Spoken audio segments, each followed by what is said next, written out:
Hey guys, today is day 250 of the challenge. So today I have been working on putting together scripts for this video series that I'm going to do for my life insurance business, helping to educate people on life insurance, especially when it comes to the basics of life insurance and then final expense insurance, and then also mortgage protection as well.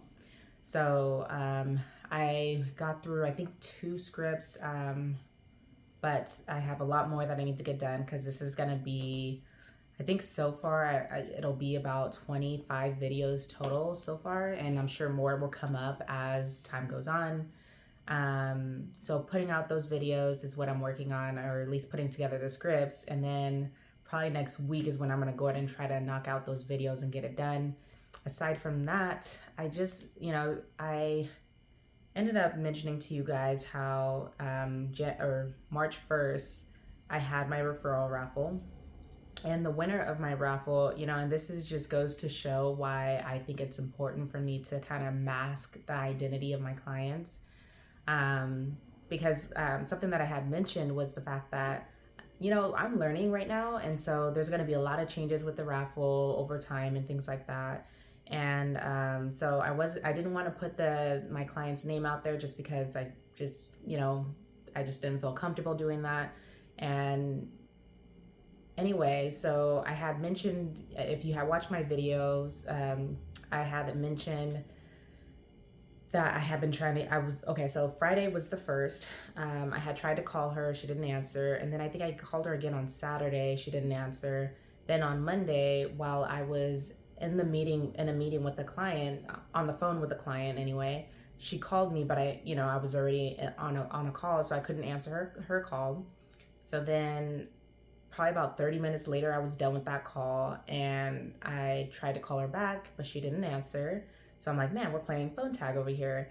And so then I ended up having to go to a meeting. And when I was with my client, she calls again. And so I was like, man, we keep missing each other. So, I ended up asking my client, hey, do you mind if I actually take this call? He was totally okay with it, took the call. And I'm so glad I did. I was super excited. I was telling her, hey, it's been a while since I've spoken to you. I told her about the raffle and that she actually ended up winning. And she ended up, and I was just checking in on her, and she ended up telling me that she was actually in the hospital. And she ended up passing the phone over to her son to kind of let me know what was going on and everything. Long story short, so this was Monday. Today he texted me saying that she passed away. He just texted me a couple hours ago. Thankfully, she has her affairs in order, which is great. I'm happy on that side, but this is one of those moments where it's bittersweet. It always hurts to, of course, lose a client.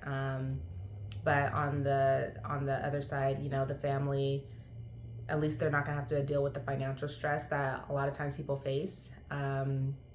But I will say that her son is definitely struggling with it. I spoke with him briefly over the phone, but he really couldn't even have a conversation. He's just, it's a tough time for him and his family. So definitely keeping them in my thoughts and prayers, that's for sure.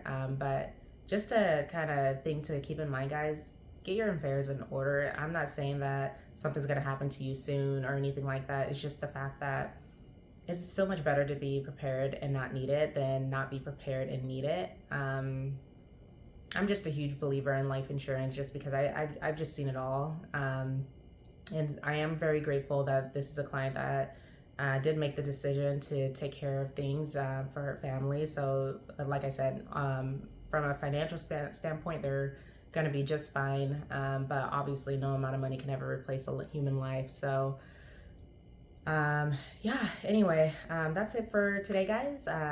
This is my journey to business and entrepreneurship. I will see you guys tomorrow.